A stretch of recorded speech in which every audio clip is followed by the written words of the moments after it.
I'm making this video to all the motherfuckers out there that praise Gene Revel, change of plans, that he's doing good work because he's exposing Jonathan Click. He's exposing Jonathan Nolan. He's just this good guy that's doing the work of God. But Gene Revel is behind the scenes doing some shady shit. He's poking at Jonathan Nolan, keeping him going, egging him on, putting thoughts in his head. I mean, this email proves it. He writes to Jonathan Nolan, and it's on January 19th of 2023. And he puts, "Hey there, hi there, ho there. How have you been? Up there in Canada, that is. Hello, Jonathan. I just wanted to say hey and to check to see if you're still able to fog up a mirror if one is placed under your nose. In other words, are you still breathing? I hope your new year will be more productive one for you than last year. I'm not talking about your channel either. I, for one, was hoping you could slow that part down a bit, but not completely resign before you completely burn yourself out. And I'm somewhat fearful that it may have already happened. No, I'm talking about your quest you've been on for so long concerning the ups and downs with your cousin. I really hope that this year will finally start to be the realization of the bringing of the two souls together." And then there's a little heart emoji thing, to make one. So two souls becoming one, like in marriage, being a couple, I guess. This is it. And it also says, "I wish the best for you, my brother, and stay safe, and I'll keep my eye out looking for you. Hope to see you around town. Gene."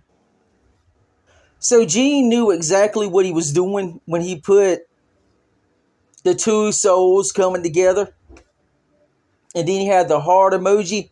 He knew exactly what he was putting in Jonathan Nolan's head.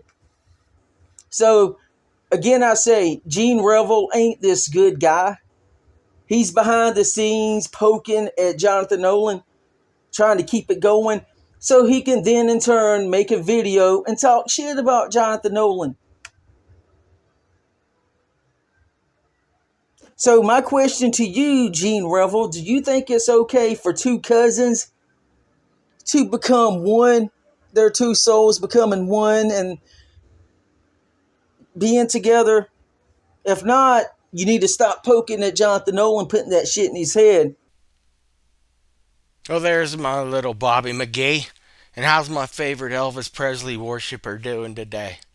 Actually, I'm hoping that your day at least started off somewhat good for you, because I have a sneaky suspicion that your day isn't going to end in the same way it started. And let me tell you why that might be, Bobby. It's because while you were going around calling people such as myself, sick fucks, just because they don't meet your made up criteria for who should be dating who, and then for you to have the audacity to think that you have some type of complete control or something over other people, to be able to demand that they have to go make a video about pedophilia. But not only that, then they have to include Jonathan Nolan as the pedophile in question. And this again there, Bobby, what was you basing that on? For what reason? But you need to come out in a video and condemn your cousin for what he has admitted to when everybody has heard that has watched the video. So he can say that I'm telling a lie and that's not what he said, but that's exactly what he said. He tried to say Satan forced him to do it, and that's not what he really meant. But we know he was just forced to tell the truth because he was going to try to lie out of it and try to say that wasn't what was on there. And he was forced to make a video and say that there was. Now, what are you going to do about it, Mary? Are you talking about Nolan's big key burning party that he had? Because you do know that that was only a sting operation, don't you, Bobby?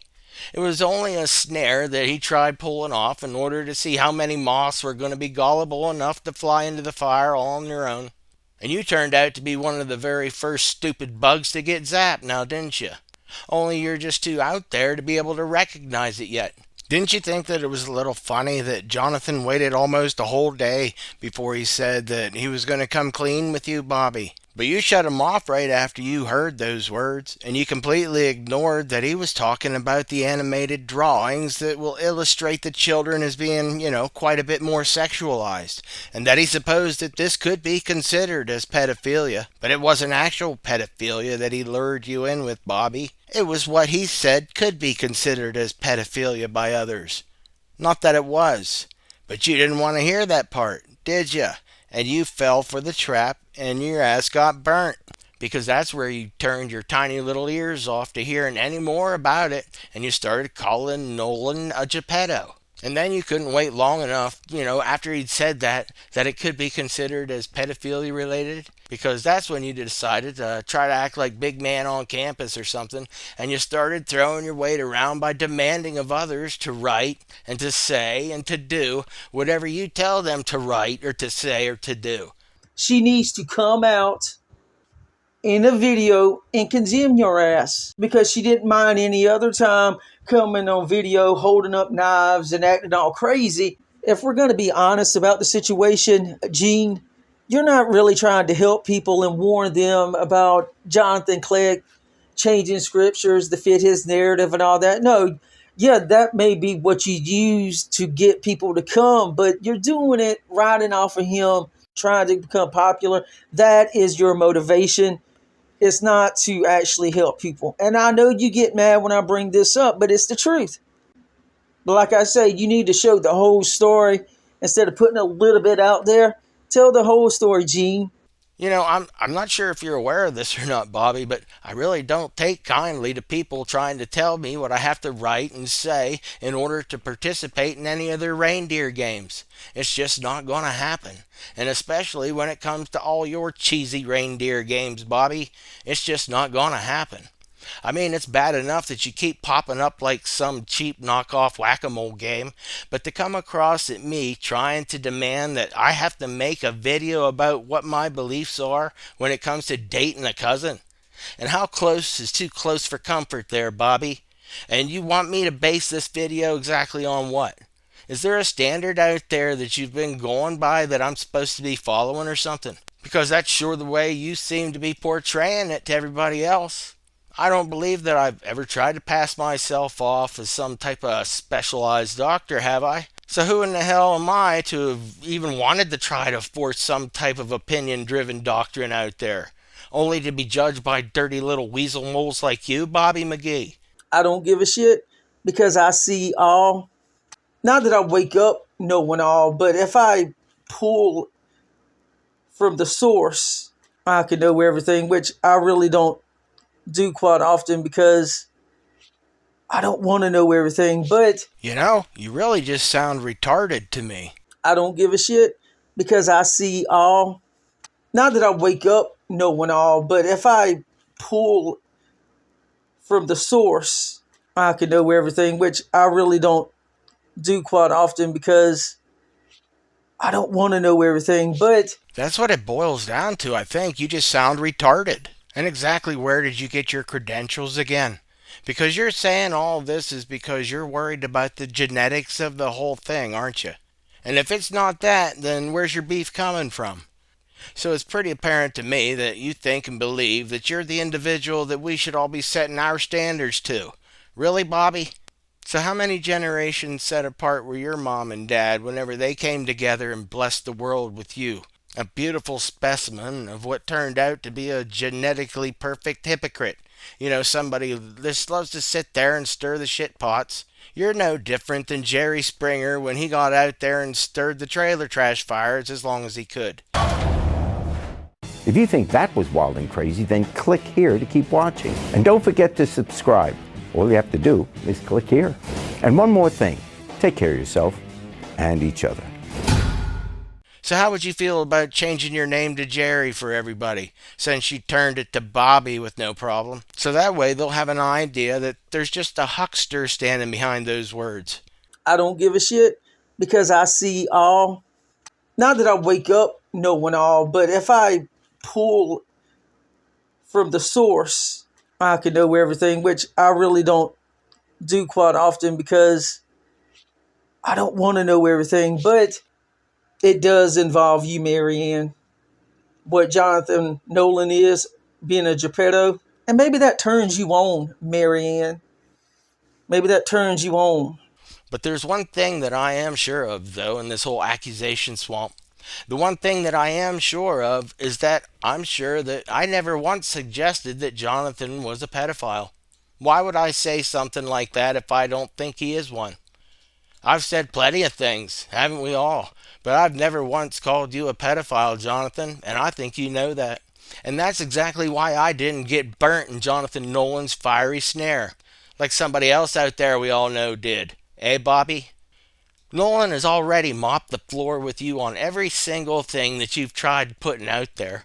So that would mean that there's only one thing left that keeps you popping up all over the place. And that would be your God. We need to expose your God for what he is, Bobby. And you're going to sit there and you're going to choke on every word that you're getting ready to hear about your king god Elvis Presley. Elvis Presley was a big creep. Well, I liked him younger. That's all there is to that. Next question. Well, not exactly, but he did like his women young, very young in that matter. He met his first girlfriend when she was just 14 years old, then they would wait to sleep together until they got married when she turned 21 years old. Not only this, but Elvis always looked out for younger girls that didn't have much experience, and he liked to call them his cherries. Elvis would also have sleepovers and pillow fights with his youngest fans quite often. One time, Elvis asked a 14-year-old woman's father if they would both move into his home at Graceland so he could raise her to be a woman and eventually become his wife. They politely declined his offer. There were several other instances that Elvis supposedly was with 14-year-old fans, and it was a very common happening. On the other hand, Elvis once gave his hound dog to 8 ladies in their 70s all in one night. Was Elvis a creep? And it's sick. It's perverse. But it's a testimony to your perverted pedophile King Elvis. You know, he was nothing less than a perverted child molester himself. You worship a sick god, Bobby, and now everybody knows just that very thing. Like I said before in a previous video, your ass wasn't going to tell the truth. You came out with your first video and said that I was lying, that there was no Geppetto on those flash drives, that I was making it up. And then shortly after that, you made a video and came on there and said that is what was on the flash drives. And then you tried to act like you were crazy and didn't know what you were doing because you commented that. And I showed that comment. And now you're trying to say that Satan put you up to it. Now, Satan didn't put you up to anything. That's not even my daddy's name. But I am the devil's son, and I did put you up to it. But it was the truth. I kind of used, like they would do in Star Wars, you know, the Force. I used the mind control on you. I made you tell the truth. You were going to tell a lie. And I was like, no, you're going to come out and tell the truth. Granted, it wasn't of your own free will, but nonetheless, it was still the truth.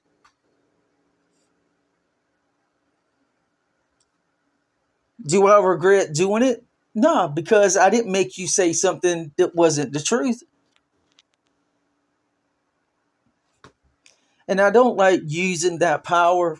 And there's a few reasons. One, because I want to try to be as human as possible. Even though I am half human, I'm half human, but I want to be as human as possible. So I don't like using my gift. The other reason I don't use it that much is because it kind of drains me a little bit. But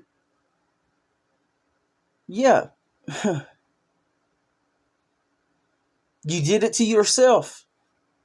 I mean, I was giving you a sign when I made the pictures of the little cartoon kiddos that you were going to use to start the fire. It blew right into frame. I was giving you a sign, Jonathan. You're not getting away with it. Rodney knows. So yeah, I did make you say something that wasn't the truth. But it wasn't Satan that got you to do it. It was just his son. You can't pick your parents. He even admits it in a comment that he was forced to tell the truth because he wasn't going to admit it. You know, he wasn't. He was going to try to lie out of it because he's a liar. But he's a good little Christian, Jesus follower. But he was going to lie out of it. And then when they're caught in a lie, it's the will of Jesus. It's the will of God for him to do it, to tell a lie. Bullshit.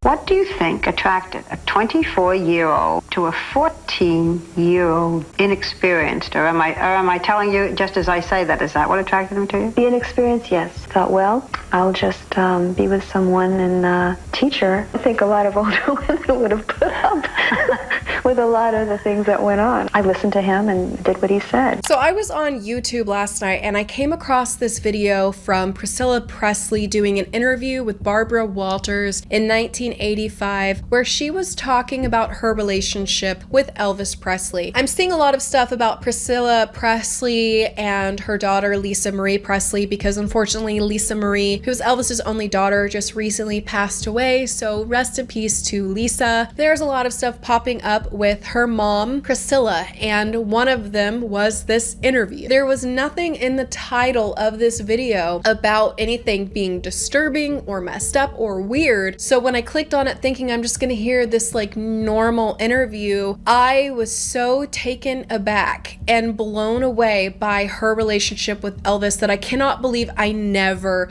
knew. Some of you guys may be like, how did you not know about this? I don't know. Like, I was vibing to Blue Christmas by Elvis like all December. Watched this video and I couldn't believe she was so casually talking about all this stuff like it wasn't that weird or that big of a deal. I'm gonna tell you guys about the things that she shared in this interview, which I guess was her responding to some of Barbara Walters' comments from a book that she had wrote. So I'm gonna be telling you guys all about that in a minute, but before that, let me tell you guys a little bit about Priscilla and also Elvis. Elvis was born Elvis Aaron Presley on January 8th, 1935 in Tupelo, Mississippi, to Vernon Elvis and Gladys Love. He was born in a 2-room shotgun-style house that his father actually had built for the birth of him and his identical twin brother. His twin brother was named Jesse Garon Presley and was delivered 35 minutes before Elvis, unfortunately stillborn. Elvis was raised very closely to family full of grandparents, aunts, uncles, and cousins, and was extremely close to his parents, forming an especially close bond with his mother. He was very open about how close he was with his mom, and some people would regard this relationship as being strange.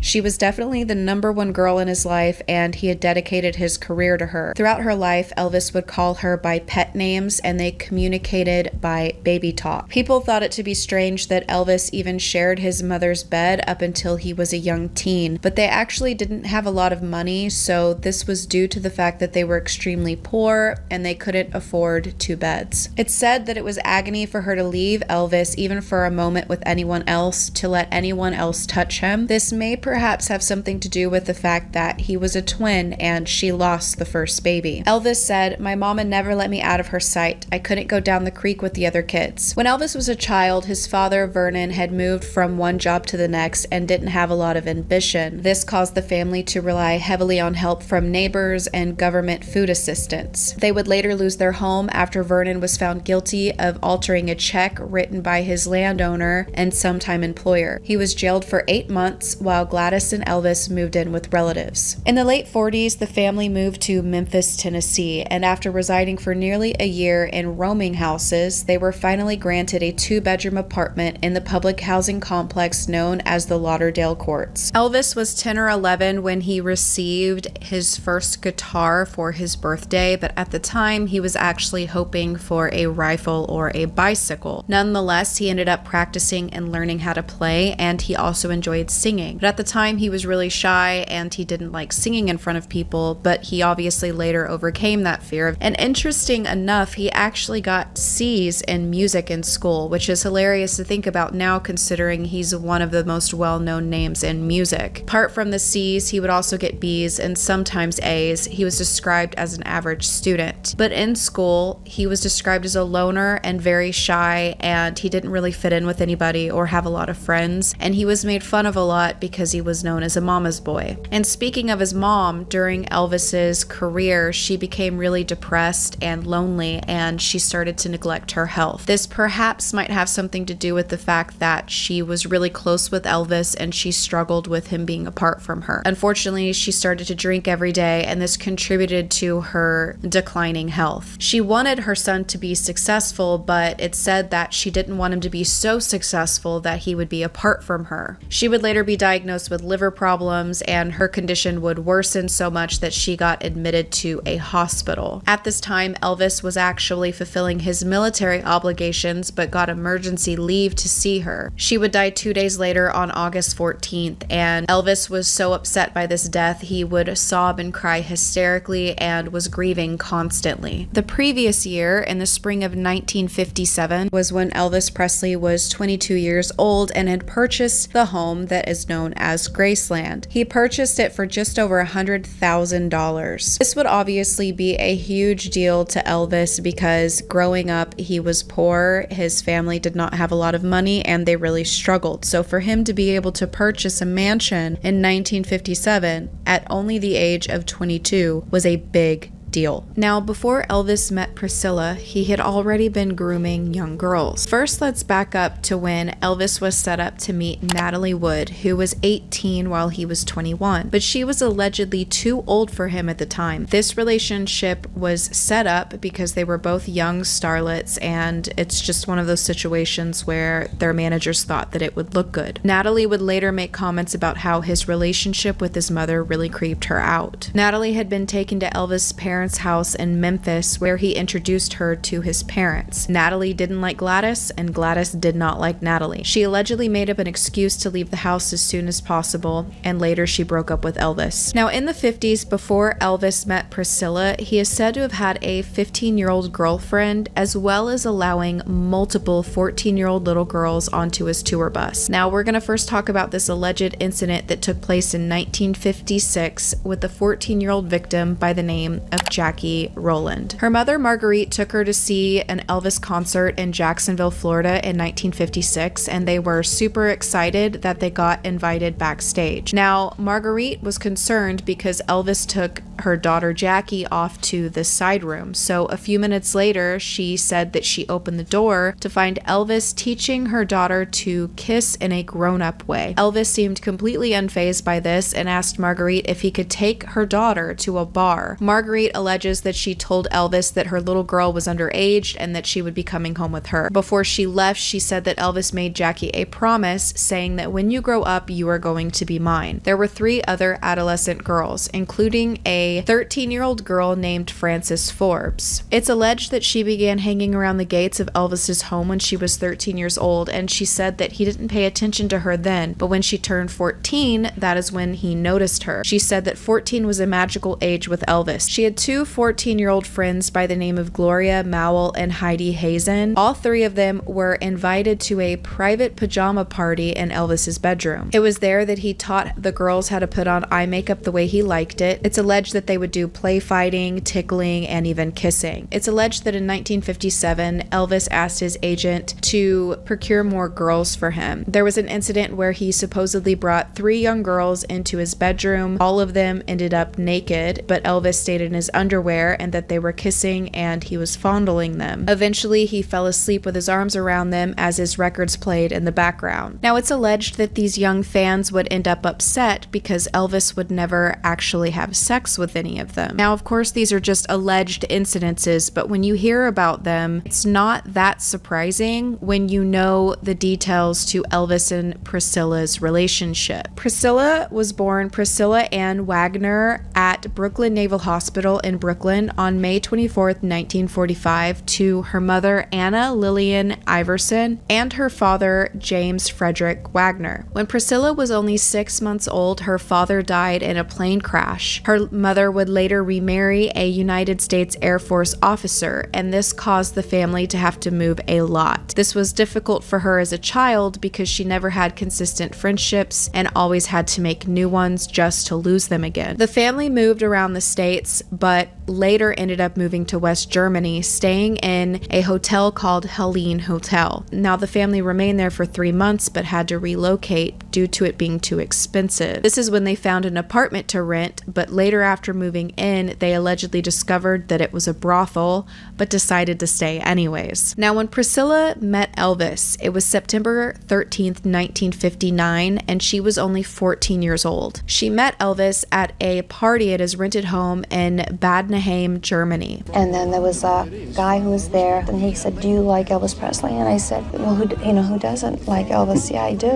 He's a friend of mine, and I go over, a lot on the weekends, my wife and I. And would I, like to go?" And there were a couple of girls there, and some guys. This is where things begin to get really weird with Elvis and Priscilla's relationship. It started the very first night that they met. Elvis allegedly asked her, "What do we have here? What are you, about a junior or senior in high school?" That's when she told him that she was in the 9th grade, and he chuckled and said, "Why, you're just a baby." Later on that night, she said that she could tell that Elvis was trying to get her attention while he was playing music. She said she noticed that the less of a response she showed, the more that he would sing, and she could tell that it was just for her. She was shocked that Elvis was actually trying to impress her. And I was introduced to him, and he got up and he said, "Well, what do we have here?" And the first thing he did was start teasing me about my nose. I already felt very much like a child there. Everyone was in their 20s, and here I was, and I was afraid to tell my age. I concealed it until he asked me, what grade I was in. I told him I was in the 9th grade, but he didn't put two and two together at all. There's other comments that she's made where she said she was wearing a little sailor dress that night. Priscilla would be invited back to his house on numerous occasions,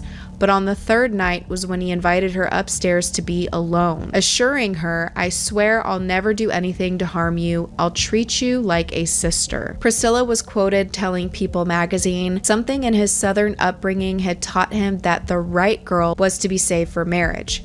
I was that girl." So Priscilla and Elvis started this very strange relationship when she was 14 years old and he was 24. That age gap is huge. You write in your book, you're 14. Elvis would take me into his bedroom, and then we would kiss long, deep, passionate kisses, and his caresses would leave me weak with desire. Yet he never tried to go further than kissing you. No. An agreement, I guess, he made with himself that the woman that he decided to take for his wife, he was going to keep her that way until he married her. Keep her a virgin no matter what. Right. It was a very protective relationship from the very beginning. I don't know what it was about him, but he kind of took me under his arm and nourished me in many ways. I remember being 14. Nothing about a 14-year-old should be with a grown man, okay? It was really weird because in this interview, she is talking about how he wouldn't even have sex with her because he wanted to marry somebody who was a virgin. So he was waiting to have sex with her until he could marry her. But then she was also saying things like he would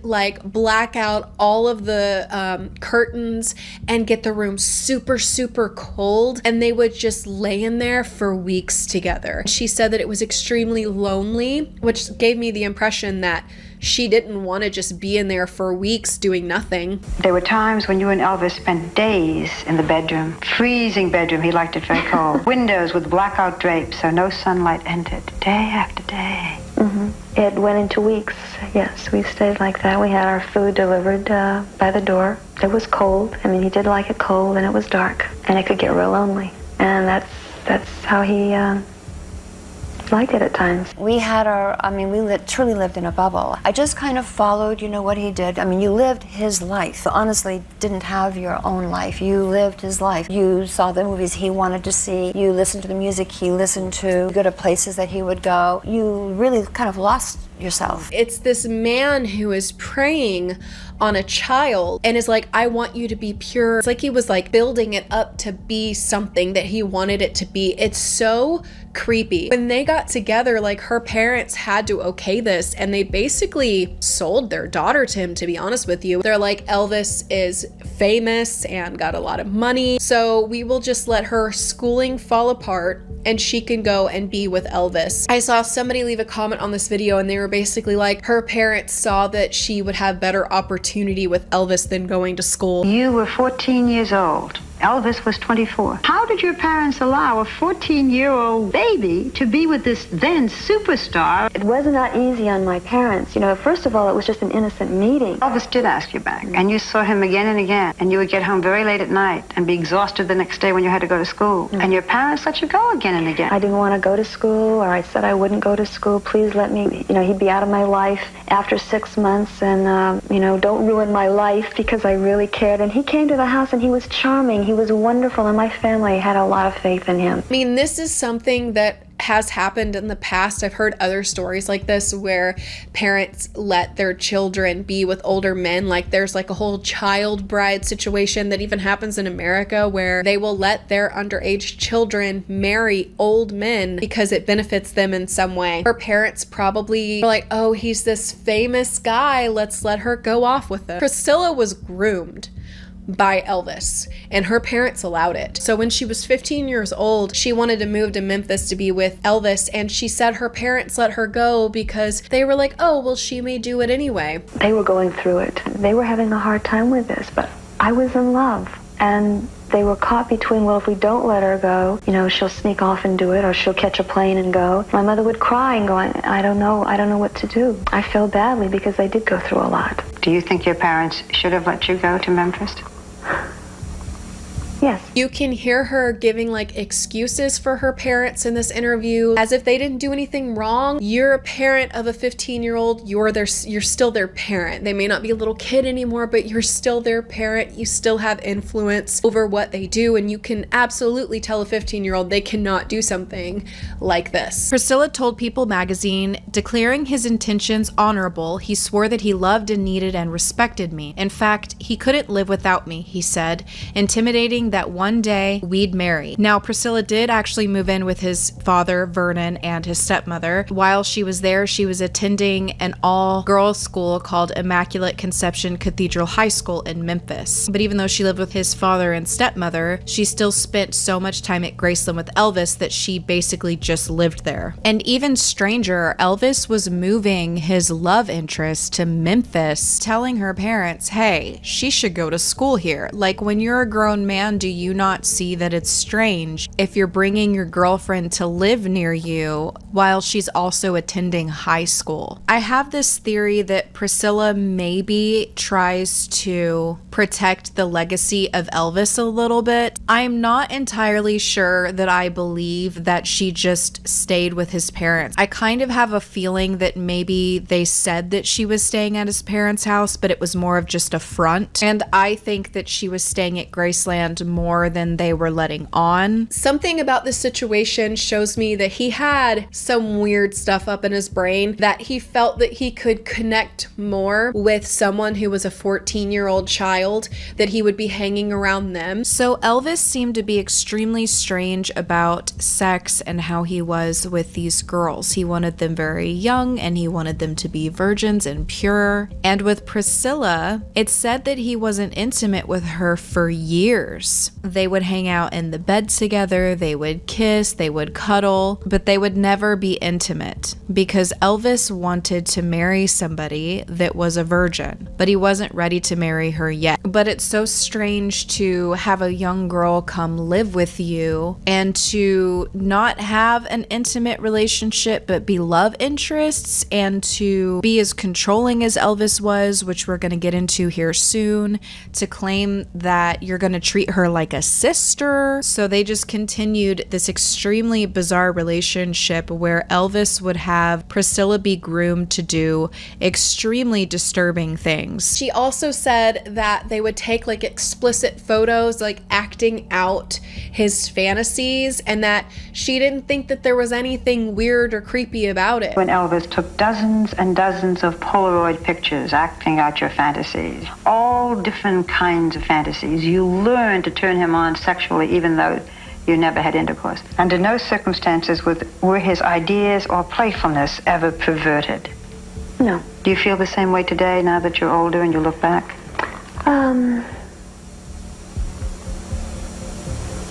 No. It was so strange watching how Priscilla talked about Elvis. She said because he had so much money and he could just replace all of his things, that if he was watching TV and he didn't like what was on the TV, he would just shoot it. We hear a lot about that temper. Yes, he did have a temper. He did. It was unpredictable. It's funny now when you think about it, because his temper was always, I think, bursts of it's frustration, but I think because he had the power and the money to destroy, he could just replace it like that. I mean, if Elvis didn't like a performer on television, he would go bang, bang, and shoot the television set. Then it would be all gone. Yes.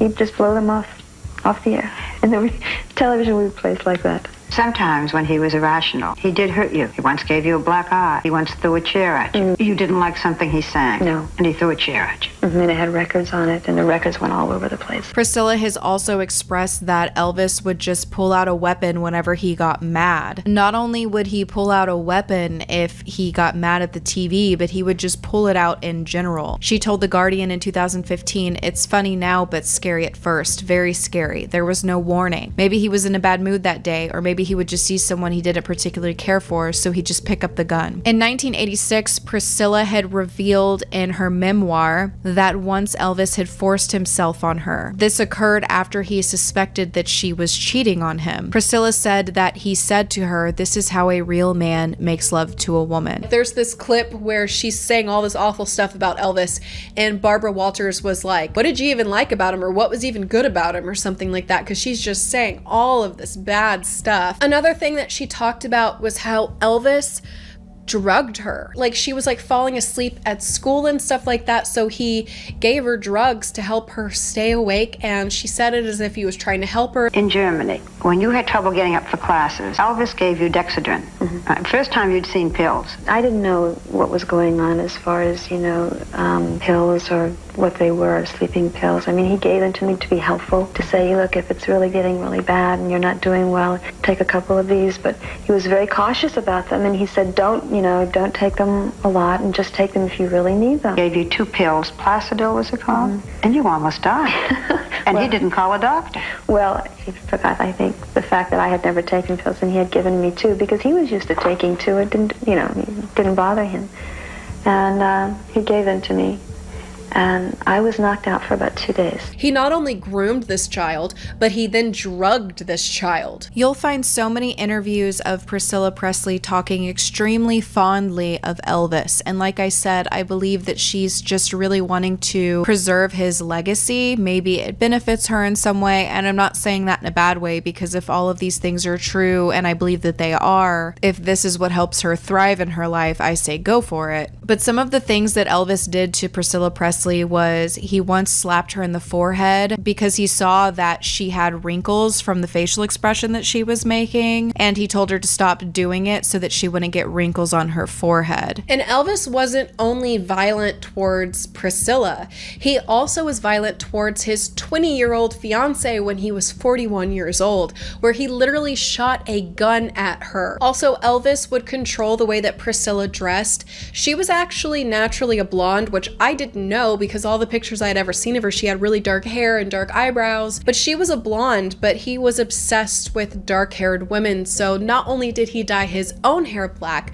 but he would have her dye her hair black as well, and he also controlled the way that she dressed and what she wore. He wanted her always to look nice, and he really liked them to color coordinate their outfits. He wanted them to look a certain way and to match. There's even pictures where after they had their daughter, at least Lisa Marie Presley, that she's all dressed up, full face of makeup and a dress, heels and everything, with her newborn baby that she just gave birth to. Elvis wanted them to look a certain way at all times. Elvis controlled your looks, your clothes, your hair, your makeup. He controlled you totally. Is that accurate? Mm-hmm.